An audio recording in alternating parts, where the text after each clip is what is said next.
Hello बच्चों, कैसे हैं। तो अभी तो हम लोग क्या पढ़ रहे हैं, chemical reaction of carbonic acid. तो आज का केमिकल रिएक्शन जो है बहुत ही इम्पोर्टेंट है। क्या है ये? है डीकार्बोनाइजेशन ऑफ कार्बोनिक एसिड, यानी removal of CO2 gas from salt of carbogenic acid, है ना बच्चों। तो ये दो मेथड से करेंगे। ठीक, पहला क्या है, via soda lime. Soda lime से जब हम रिएक्शन करवाएंगे तो सोडा लाइम जो है वो CO2 का मतलब बोल सकते हैं अपने भाषा में कट्टर दुश्मन होता है। वो सोडा लाइम जो है CO2 को रिमूव कर देता है तुरंत। और दूसरा क्या है, कॉल्वे इलेक्ट्रोलाइसिस, कॉल्वे के जल विद्युत अपघटन के द्वारा। ठीक है, तो पहले चले स्टार्ट करें। चलिए,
है ना बच्चों।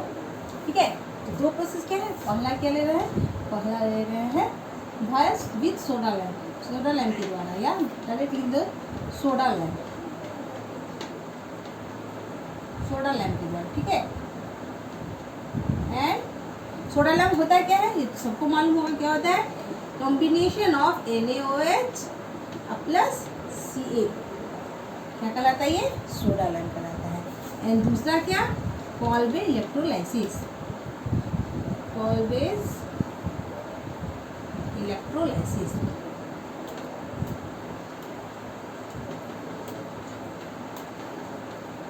कॉल्वेज इलेक्ट्रोलाइसिस। ठीक है, इसके बाद अब पहले देख रहे हैं सोडा लैम्प के द्वारा। ठीक है, इसे सोडा लैम्प के द्वारा। तो कार्बोजेनिक एसिड का क्या लेना है, सॉल्ट लेना है। तो सॉल्ट कैसे पता है, सबको आता है, फिर भी मैं बता दूँ। ठीक है, तो क्या करेंगे, लेंगे कार्बोजेनिक एसिड यानी एसिटिक एसिड ले लेते हैं, CH3COOH एसिटिक एसिड। इसका रिएक्शन करवाएंगे NaOH के साथ, बेस के साथ करवाएंगे इसका रिएक्शन। तो क्या बनेगा बच्चों, ये बनेगा CH3COO -Na प्लस, ये सॉल्ट बन गया सोडा सॉल्ट का, सोडा ये इसका कार्बोजेनिक एसिड का, एंड प्लस H2O वाटर, है ना। अब जब इसके सॉल्ट का, कार्बोजेनिक एसिड के सॉल्ट CH3COO Na का रिएक्शन हम करवाएंगे किसके साथ, किसके साथ करवाना है, सोडा लैम्प के साथ। क्या, NaOH प्लस CaO, और थोड़ा क्या करना है, हिट देना है। तो क्या बनेगा बच्चों, यहाँ जो बनेगा वो एल्केन बनेगा। ठीक है, लेकिन जो एल्केन मिलेगा हमें, वो जो उसका जो है उसमें कार्बन की यूनिट ऑलवेज एक कम होगा। क्या होगी, यहाँ पे कार्बन कितने हैं, 1 और 2, और फिर हमको अभी जो मिल रहा है, यहाँ सबसे पहले क्या होगा, CO2 गैस रिलीज होगा। ठीक है, ये CO2 गैस, ठीक, यहाँ से क्या हो जाएगा, ये यहाँ मान लीजिए हम 2 यूनिट ले लेते हैं। ठीक है, तो यहाँ क्या हो जाएगा, ये CH4 plus Na2 and CO3, 2 unit नहीं लेंगे, ऐसे ही चल जाएगा। Na2 एक NO, यहाँ NO, ये देखिए यहाँ से लिए ये NO2 CO3, ये H इसमें जाके अटैच हो जाएगा और ये निकल जाएगा, और ये जैसे कैटलिस्ट के रूप में लिए थे वापस चला जाएगा। ठीक है, तो ये मिलेगा, इसका फॉर्मेशन होगा, बहुत इजी है। लेकिन इसमें जब भी बनेगा एल्केन बनेगा, तो वो उसकी में कार्बन की संख्या मेन प्रोडक्ट के कार्बन की संख्या से ऑलवेज 1 कम होगा। यहाँ 2 है, यहाँ एसिटिक एसिड है, तो यहाँ पे क्या मिला बच्चों हम लोग को, यहाँ मिला मीथेन। क्या मिला, यहाँ मीथेन का फॉर्मेशन हुआ। तो इस तरह सोडा लैम्प के द्वारा जो होता है कार्बोनिलाइजेशन, वो तो हम लोगों ने देख लिया। अब क्या बाकी रह गया है? कोल्वेज इलेक्ट्रोलाइसिस। चले हम लोग कोल्वेज इलेक्ट्रोलाइसिस देखते हैं। चलिए,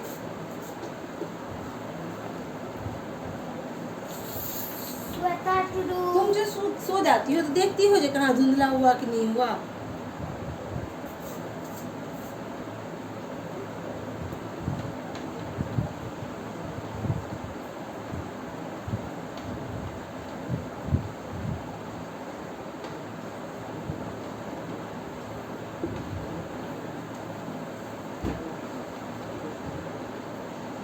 चले चलो स्टार्ट करो।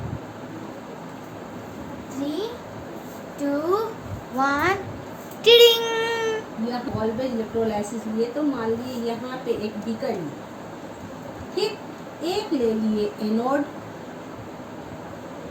एंड एक ले लिए कैथोड। एनोड को माइनस से एंड कैथोड को प्लस से अटैच कर देंगे। यहाँ पे ले लीजिए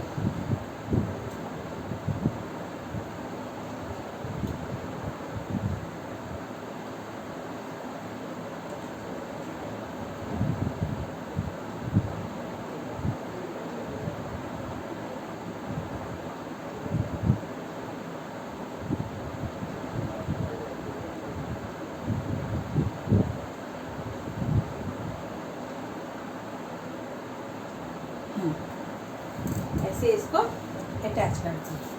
मान लीजिए इसको थोड़ा बीच में कर दें, ठीक है, इसको थोड़ा बीच में कर देते हैं। हाँ, ठीक।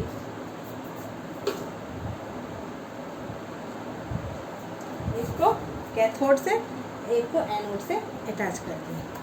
ये प्लस, ये माइनस, ठीक। यहाँ सॉल्यूशन क्या इसमें डालें? इसमें सॉल्यूशन डाले हुए हैं क्या? यहाँ डाले हैं CH3 COONA प्लस H2। वाह। अब CH3 COONA जो डाले हैं तो इसमें आयन क्या क्या चीज़ का मिल रहा है? तो पहला तो मिल रहा है CH3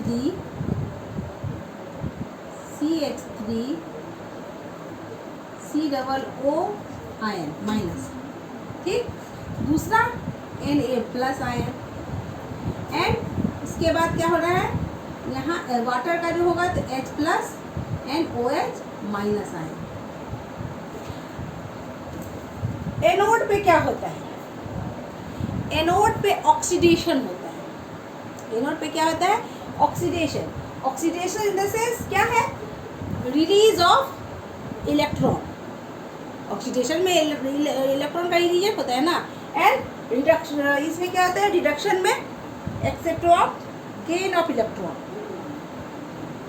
यहाँ कैथोड रे ले लिए तो इस कैथोड रे पे क्या होगा? ये कैथोड एंड ये क्या है? एनोड। एनोड, ठीक। यहाँ माइनस आयन जो है ऑक्सीडेशन होके कहाँ चला जाएगा? इसका तो एनोड रे पे चला जाएगा, बट यहाँ OH का ऑक्सीडेशन नहीं होगा, ठीक है। अब यहाँ एनोड पे क्या होता है? एनोड पे क्या होता है? Oxidation. Oxidation and oxidation means क्या होता है?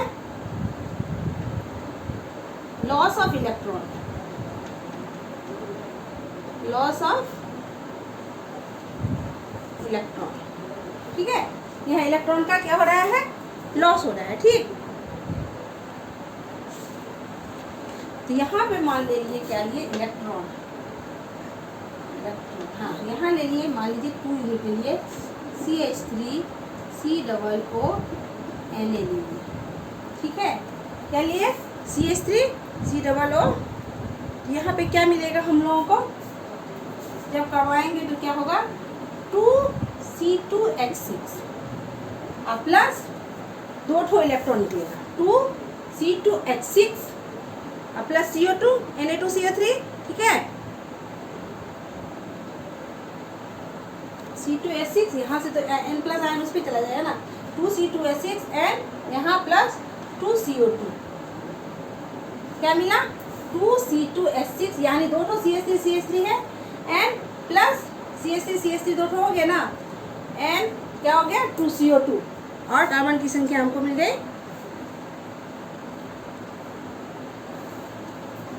यहाँ 2C2H नहीं, यहाँ होगा C2H6 ओनली। एनोड कैथोड पे क्या होता है, कैथोड पे होता है रिडक्शन एंड रिडक्शन मीन्स क्या होता है, गेन ऑफ इलेक्ट्रॉन, ठीक है, इलेक्ट्रॉन का गेन है, ठीक है। यहाँ पे क्या मिल रहा है, यहाँ मिल रहा है 2H प्लस 2 इलेक्ट्रॉन यानी H2O हो गया इसका फॉर्मेशन। आगे बात समझ में, ये तो कैसे हुआ, इलेक्ट्रॉन पे क्या मिला और एनोड पे एंड कैथोड पे क्या हुआ। अब इसका हम लोग क्या पढ़ेंगे, मैकेनिज्म पढ़ेंगे, जो कैसे ये बना, इसका फॉर्मेशन हुआ कैसे। और एक नोट करने वाली बात है क्या, तो कॉल्बेज मेथड के द्वारा, by the Kolbe's method we can't form क्या, मीथेन। हम लोग मीथेन का फॉर्मेशन कभी नहीं कर सकते, इसमें हमेशा ऑलवेज जब होगा तो एल्केन के 2 यूनिट का फॉर्मेशन होगा, 1 यूनिट का कभी नहीं फॉर्मेशन होगा। तो इस कारण से क्या होगा, कभी भी इस कॉल्बेज मेथड के द्वारा मीथेन का प्रिपरेशन हो ही नहीं सकता। आगे बात समझ में बच्चों, तो चलिए, इन कॉल्बेज मेथड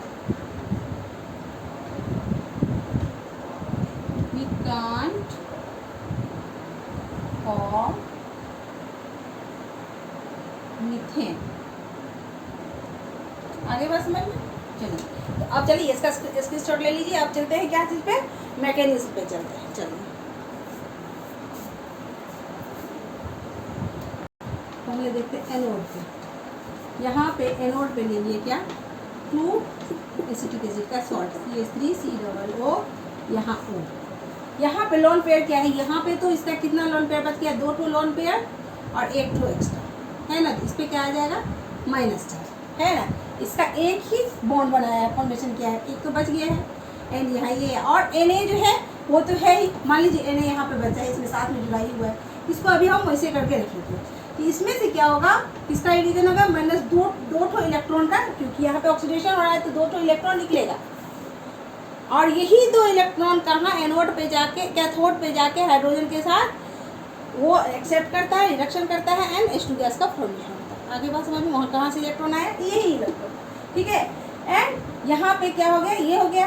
अब चूंकि यहाँ पे जो है ऑक्सीजन पे क्या है, माइनस चार्ज है, तो ऑक्सीजन तो चाहेगा क्या, जो हमको इलेक्ट्रॉन मिल जाए, जो हम क्या करें, स्टेबल हो जाए। जब बॉन्ड बना लेगा तभी ना स्टेबल होगा ये, तो ये ऑक्सीजन चाहेगा जो हमें अपना क्या करें, इलेक्ट्रॉन बनाए। तो ये इलेक्ट्रॉन छोड़ निकालने के बाद क्या होगा, यहाँ पे CH3, यहाँ C डबल बॉन्ड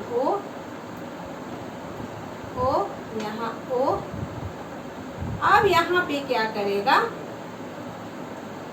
मजबूरी बस क्या करना है, करेगा क्या, तो यहाँ पे क्या करेगा, एक बॉन्ड बनने में 2 इलेक्ट्रॉन की जरूरत होती है, तो ऑक्सीजन, ये कार्बन क्या करेगा, यहाँ से इसको ऑक्सीजन ये देगा कौन, इलेक्ट्रॉन देगा कौन, तो ये कार्बन ही देगा। तो ये फ्री रेडिकल रिएक्शन करेगा, ये अपना इलेक्ट्रॉन ले लिया और ये अपना इलेक्ट्रॉन लेके CO2 के रूप में निकल गया। किसके रूप में निकल गया, CO2 के रूप में निकल गया। यहाँ रेडिकल का फॉर्मेशन हो गया ना, ये रेडिकल का फॉर्मेशन, ये अपना इलेक्ट्रॉन ले लिया एंड ये अपना इलेक्ट्रॉन ले लिया और यहाँ पे रेडिकल का फॉर्मेशन हो गया। तो यहाँ पे क्या बन गया, यहाँ पे हो गया माइनस CO2 निकल गया, है ना बच्चों। अब बचा ये 2 CH3, इसको हम ऐसे लिख सकते हैं CH3 एंड CH3, यहाँ 2 क्या हो गया है, रेडिकल का फॉर्मेशन हो गया। अब 2 रेडिकल का चूंकि यहाँ फॉर्मेशन हो गया है, ठीक है, अलग अलग है, तो दोनों अपना अपना इलेक्ट्रॉन लेके अलग अलग हो जाएगा। ये भी अपना इलेक्ट्रॉन इसको देगा, ये भी अपना इलेक्ट्रॉन दे के दोनों का क्या हो गया, बीच में फॉर्मेशन कर लिया। क्या कर लिया, ये दोनों आपस में फॉर्मेशन करेगा, इसके पास भी अपना इलेक्ट्रॉन एंड ये भी अपना इलेक्ट्रॉन। और जब भी दोनों के पास अपना अपना इलेक्ट्रॉन ले लिए तो क्या हो गया, C2H6 का फॉर्मेशन हो गया, CH3 एंड यहाँ पे CH3 हो गया। और फॉर्मेशन किसका हुआ बच्चों, वो मिला था C2H6, इसका ऐसे ही करके इसका फॉर्मेशन किस पे हुआ, ये तो हो गया एनोड पे। एंड कैथोड पे क्या हुआ, कैथोड यहाँ पे 2 इलेक्ट्रॉन जो यहाँ से लिए, हाइड्रोजन है, 2 यूनिट ऑफ हाइड्रोजन लिए, यहाँ से 2 इलेक्ट्रॉन आया, इस इलेक्ट्रॉन को लिया गया, 2 इलेक्ट्रॉन आर फॉर्मेशन किसका हुआ, H2 गैस का, हाइड्रोजन गैस का फॉर्मेशन। ये हो गया कैथोड का, एनोड का, हाँ ये एनोड का एन है। तो यानी मतलब क्या होता है, जब कॉल्वेज प्रोसेस में क्या होता है, जब कॉल्वेज इलेक्ट्रोलाइसिस करवाया जाता है तो क्या लिया जाता है, salt of acetic acid, carboxylic acid बोल सकते हैं, कोई भी एसिड, जरूरी नहीं एसिटिक, मैंने लिया है एसिटिक एसिड, प्रोपनाइक एसिड, कोई एसिड ले सकते हैं, ठीक है। तो उसमें क्या होता है, कॉल्वेज इलेक्ट्रोलाइसिस में क्या होता है, जो ऑक्सीडेशन होके, इलेक्ट्रोलाइसिस होके क्या होता है, तो फॉर्मेशन होता है किसका, एल्केन का फॉर्मेशन होता है, ठीक है। किसका फॉर्मेशन होता है, एल्केन का फॉर्मेशन, किस पे, एनोड पे, एनोड पे ये एल्केन का फॉर्मेशन होता है, ये 2 यूनिट ऑफ एल्केन का फॉर्मेशन होता है। तो ऑन तरह इसका यही कार्बोक्सिलिक एसिड में ये क्या है, ये जब भी इलेक्ट्रोलाइसिस होता है या क्या होता है, इसमें डीकार्बोक्सिलाइजेशन हुआ, यानी इसमें से CO2 गैस का रिमूवल शुरू है। तो और जब हम लोग कैथोड और एनोड पे बना रहे थे, उसमें फॉर्मेशन किसका हो रहा था, NOH सोल्यूशन, NaOH का फॉर्मेशन हो रहा था, है ना बच्चों। तो इस तरह से आप यहाँ पे देखते, यहाँ का Na तो बाकी है, यहाँ पे कार्बोक्सिलिक एसिड का CO2 जो लिए थे 2CH3COO Na था, उसका Na बाकी है, 2 यूनिट ऑफ Na बाकी है। एंड यहाँ पे क्योंकि वाटर लिया गया था ना, H2O ना, तो H का तो हम लोगों ने दिखला लिया, लेकिन OH तो बाकी रह गया। तो ये OH H2N प्लस 2H मिलके क्या किया, किसका फॉर्मेशन हुआ, फॉर्मेशन हो जाएगा यहाँ बीच में, वैसे मैं लिख देती हूँ, ठीक है। यहाँ फॉर्मेशन हो जाएगा 2NaOH का, 2NaOH का बतलाई थी, उसमें होता है 2NaOH का फॉर्मेशन है। आगे बात समझ में।